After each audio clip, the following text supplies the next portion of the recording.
Hi. It's kind of been a while since we last talked. It's nice to see you again. I'm I'm doing okay. Okay as I can be, I guess. COVID has taken a toll on everyone's mental health.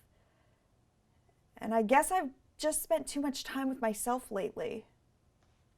It's not necessarily a bad thing, but I overthink everything and my brain always wakes up at 1 a.m. and says, "Hey, remember that thing that happened 10 years ago? Now's a really good time to bring that up." These thoughts just keep coming back to me. It's like an overstuffed box about to explode. I've taped the box shut over and over and over, and I'm running out of tape. I think I'm ready to confront a lot of the things that have happened to me over the past few years. So it all started when I was in the most embarrassing formative years of my life. Middle school. In elementary school, I didn't take shit from anyone. I pantsed a kid on the playground because he wouldn't leave me alone. Got in trouble for it. I told a kid who kept teasing me that I hated him, and then the little rat went to the teacher about it. And what did the teacher make me do? He made me go into another classroom and write him an apology note and miss the assignment we were doing. During a different project, I wasn't comfortable working with someone in class when they picked me to be their partner. I said no, thank you. So the teacher said that I wasn't allowed to do the project that took multiple days to do. So basically, every time someone crossed one of my boundaries, I got in trouble for telling them off. I got tired of getting in trouble for standing up for myself. No one was ever on my side. They never asked what compelled me to do that, just why I did it. But despite that, I never cared what people thought of me back then. So what changed? I was kind of friends with everyone, but once we got to middle school, I started noticing cliques forming. You had the standard popular group, the kids who played sports, the nerds, the emo scene. You get the idea. I think I was just in a group that wanted to belong, be a part of something. So I was loud. I tried to put myself out there, but I was constantly shut down. Maybe it was because I wasn't pretty enough? I noticed by the time I got to 6th grade, everyone had their faces painted with eyeliner and mascara, and I was just so fascinated with it. There was one girl who went all out with glitter and liquid eyeliner. I didn't even know that was a thing. So thinking that I finally found the formula for being pretty, I ran home and I asked my mom if I could start wearing makeup. She said no, but that didn't stop me. The next day I snuck into her room, took her pencil liner, and drew 2 black lines under my eyes. And I went to school like that. Someone in band asked if I was wearing eyeliner, and I felt so flattered. I cringe looking back at it, and it still didn't work. One day in gym class, some kid pointed out that I had no eyebrows. And yes, I know my eyebrows are still quite sparse, but he didn't have to say it. I didn't even think that I had a problem with them until he pointed it out. That just destroyed my self-confidence even more. Was I too focused on particular interests? I liked Lady Gaga a lot. Too much, probably. But I didn't care. I was happy listening to her music and talking about it with my friends. She exemplified being yourself, being kind to others, doing what's right. So why did I feel so bad about taking that to heart? Apparently it was an issue for some people. I was made fun of for how much I idolized her. But I couldn't not look up to her. I was called a freak, crazy, on drugs. And it broke me down more and more. I never stopped listening to her music, but the more I sang and danced and talked about how great she was, the more I was bullied for it. I was depressed with being myself.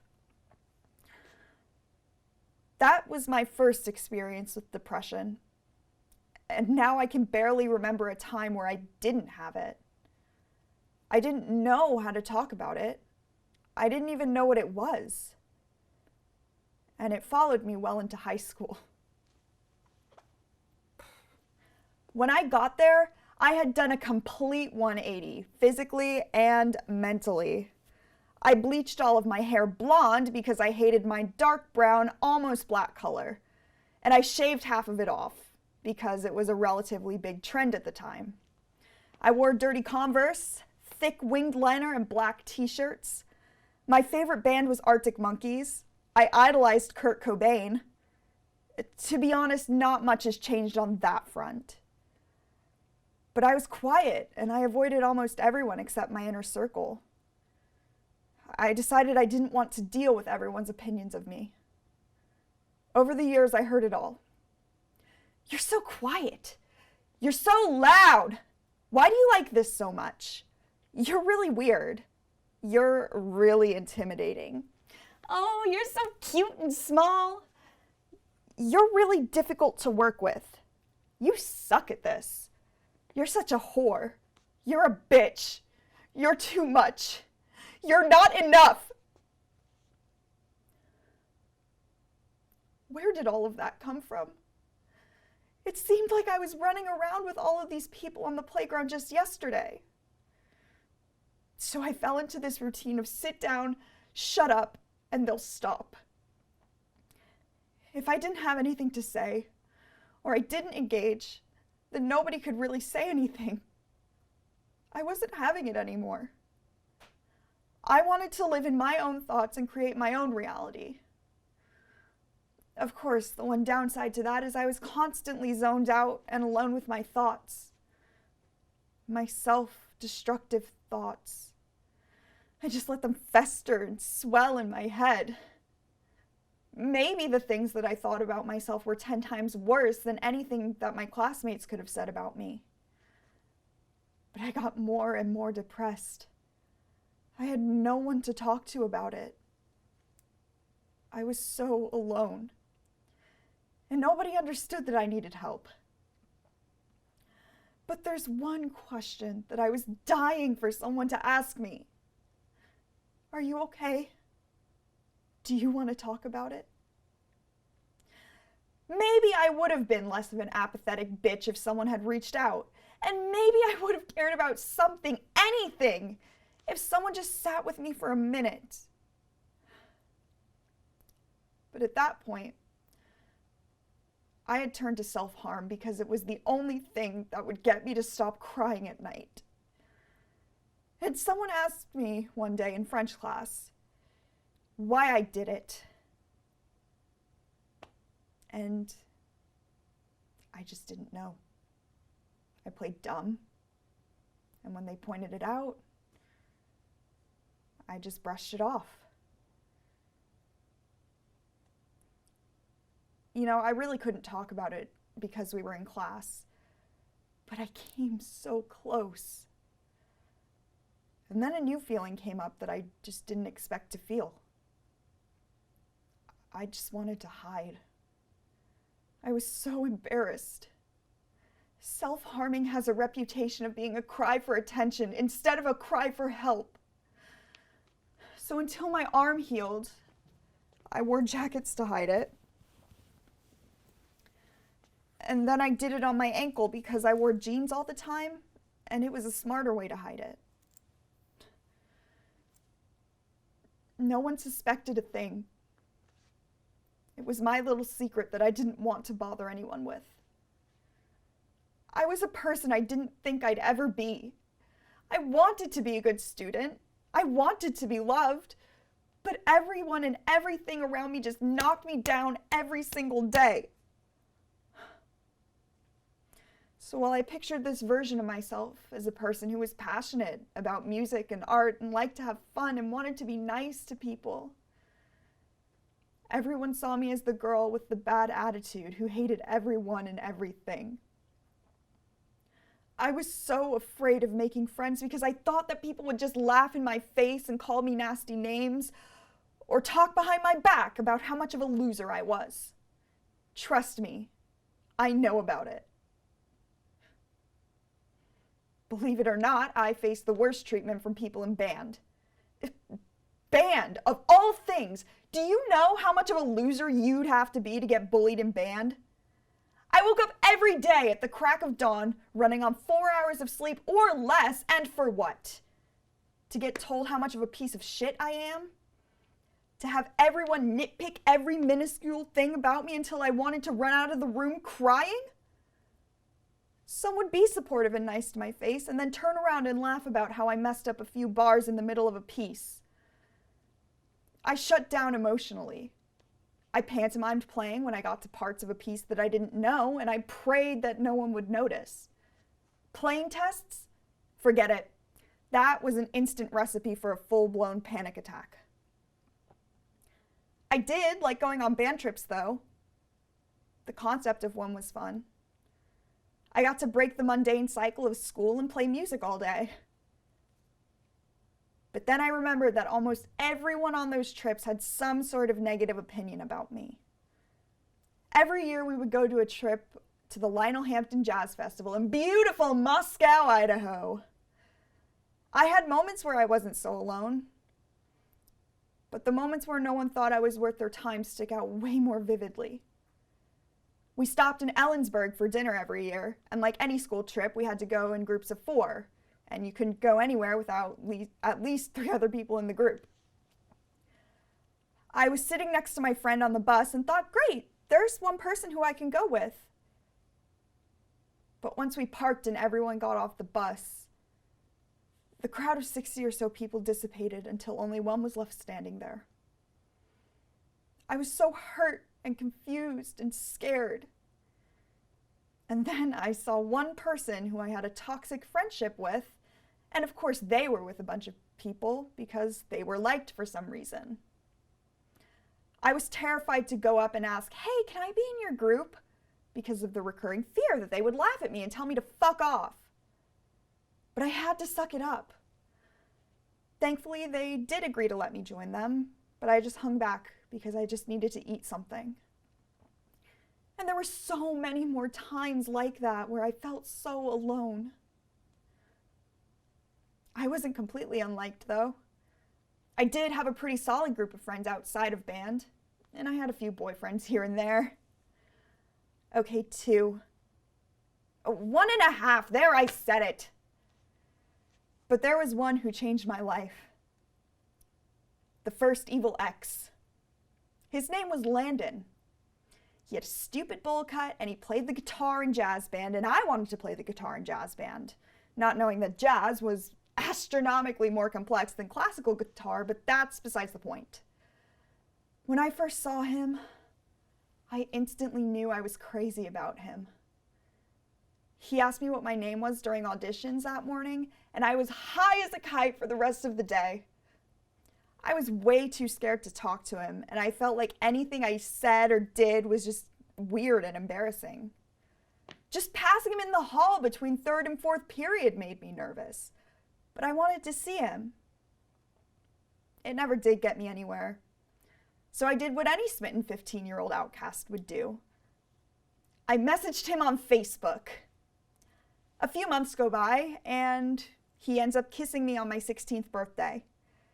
So I guess that meant we were officially dating? And everything was great for the first few months. I couldn't get him off my mind.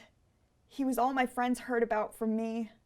He had a car, so I didn't have to take the bus home or make the treacherous hour walk down Bothell Everett Highway with a Les Paul in hand. But as time went on, he became more distant. He didn't want to take me home anymore, and he made more and more excuses to avoid me. And when it seemed like he did want me around, he was just nasty. I remember it was a hot day in spring, like abnormally hot for this area of the state. I was wearing something, much like a crop top, and some shorts. My school didn't really enforce the dress code, so it wasn't an issue. and I felt really pretty for the first time in a while. This was one of the days where he agreed to take me home. I didn't see him all day, but when I finally did, I was so happy. But he looked disgusted. He looked me dead in the eye and said, "I never want to see you wearing that again." And then he grabbed me by the arm and took me to his car. I was just in shock.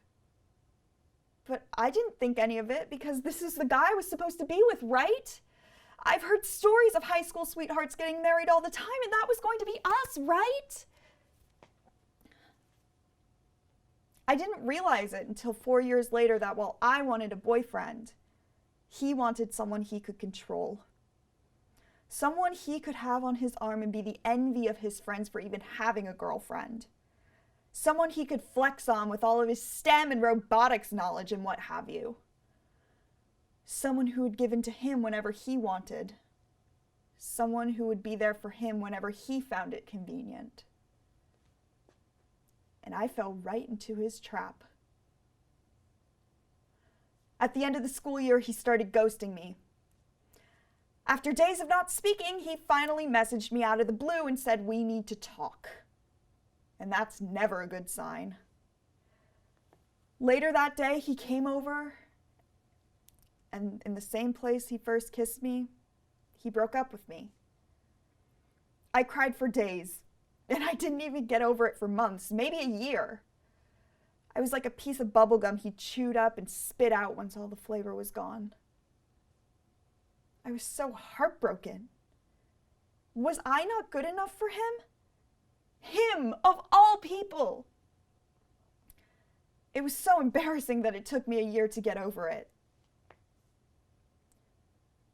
But around that time, I started to break. Not because of him, but being depressed and anxious was just ruining my life. My parents never understood why I didn't get out of bed until noon, or why I didn't want to do my homework, or why I spent all of my time in my room with the door closed. They chalked it up to laziness. But the truth is that I physically couldn't get out of the bed in the morning. I felt like my day was already ruined before it was even started. I didn't do my homework because I was burnt out, and I didn't understand how to do it, and I was too afraid and embarrassed to ask for help. I spent all of my time in my room because I wanted the world to go away, since it seemed like all it cared about was breaking me down brick by brick by brick. I struggled to get the message across to my parents until I snapped, and I yelled that I wanted to go to therapy. I don't know what flipped the switch, but they finally believed me. And at the end of my junior year, I started working with a therapist. It was okay. Overall, I was relieved that I was finally making some progress with my mental health. I went into senior year with a new attitude. My hair had grown out, and I accepted how pretty my brown hair made me feel. I still wore black because my mom said it went with everything, but this time I added a little bit of color back into my wardrobe. I just changed the way I presented myself to the world. School was way too stressful, still, but I brought that upon myself because of all the AP classes I took. But band never got any better. I'd worked my way up to Jazz 1, the top jazz band in the program. And I cried because I finally felt like I did something right. But there was this feeling in the room when I first walked in that I shouldn't be there.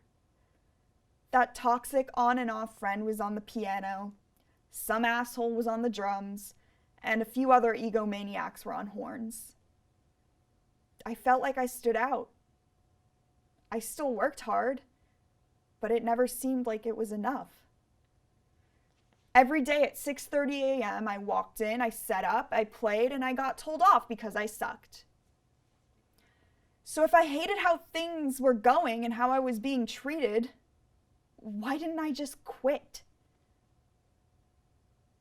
I couldn't because of Mrs. Moffat. or just Moffat as we all lovingly called her. The fearless leader of the band program, she was so kind and supportive to everyone, even those who thought that they didn't deserve it. I couldn't let her down. So I stayed, and I sucked it up throughout my final year. One day she hugged me after my last performance, and she said, "I believe in you, and I'm going to buy all of your albums one day." And I cried, because there was one musician who believed in me no matter how bad I was. But there comes a point where you just can't take it anymore. I was so sick and tired of being told how awful I was and that I didn't deserve anything I had worked for. I was tired of not having anyone in my corner. I needed a way out. So I told my therapist how I was feeling, and as an ethics and safety measure, she called my parents. And I didn't think it was that serious until I saw my dad cry for the first time in my life as he hugged me. My mom told me she'd never get over it, and she begged me not to. I was already in a constant fight with myself, between pushing through and getting better or just tapping out at 18. The therapy just wasn't enough. I'd brought up the idea of medication in the past, but my parents were never on board. And then another switch flipped. They finally saw how severe my condition really was, and I went on an antidepressant within a week. And it seemed like a miracle. I felt almost normal. The longer I was on them, the more I could function, and combined with therapy, those thoughts faded out of existence. And when I finally graduated high school, I gave up on music for a little bit because I was so frustrated with myself. Just, why couldn't I get it right? Why can't I write a fucking stupid song? Why is almost every musician I meet nowadays a narcissistic dickhead?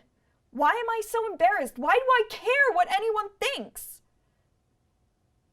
I still pick up the guitar every now and again, and I write some poems that I in turn turned into lyrics. But it was kind of like a breakup. I was in denial at first. What, this? Yeah, I can still play it. I still do. Just the other day, I wrote a pretty cool chord progression. Oh, maybe I'll play it for you some other time. And then I felt like a failure because I couldn't make it work. Listen here, you're an inanimate object, and I control you. And you. Why can't you play any faster? You've played this so many times, and you know where almost everything is, so what's the problem? And you. You're in control of my fingers, so what are you doing to contribute? Teamwork makes the dream work, so make it work! But after every bad breakup comes someone or something that will love you and support you and make you feel like you're on top of the world. And that something was right in front of me all along. Theater. I'd always been interested in it. I feel like theater came to me. I didn't go to it. I remember when I was about 4 or 5 years old, my mom would make my brother and I breakfast before we went to school. We had a little eating area with a TV and we'd watch it while we ate. One day I looked up at her and I asked, "Mommy, why am I not on there?" I honestly can't remember what she said. There was always this little voice in my head that said, "You're doing this. Period." In elementary school plays and concerts, I always felt like I had to be the star. When we went on field trips to see plays, I would cry because I didn't want it to be over. I couldn't picture a life without performing and being an artist. I still can't. Unfortunately, there was one obstacle in my way. My parents. My dad isn't much of an artist. My mom was, but she didn't pursue it seriously. They appreciate music, art, and film, and they see its value, but they didn't obsess about it like I do. I played sports as a kid. I didn't want to, but I didn't have much of a choice. I played soccer, did gymnastics, softball, a little bit of dance, and I never stuck with any of them for more than a year because I just didn't care. We used to get catalogs in the mail for our community children's theater with a list of shows in their upcoming season. And I begged my parents to let me audition or at least take me to go see one. Their response was always, "Oh no, baby, I'm sorry, but we did sign you up for swimming lessons." My elementary and middle schools didn't have a theater program. My high school did, but rehearsals were after school and I lived 3 miles away without a car, and my parents both worked full-time in Seattle. But once I finally got a car, I bit the bullet and I auditioned for Macbeth. And I was kind of shocked that I made it into the cast. And the rest was history after that. I was the happiest I had been in a long time. I actually looked forward to staying at school until 5. I made some of the closest friends I ever had in those rehearsals. And I was finally accepted for being myself. I knew I was going to major in communications once I got to college and figured that theater would be a hobby. But it quickly became so much more than that. I became more and more enveloped in theater classes to the point where it would just be worth my while to declare a double major. So that's what I did. I finally had the courage to say, "You're going to do this for the rest of your life." No ifs, ands, or buts about it. So I'm an actress. But how do I make a career out of it?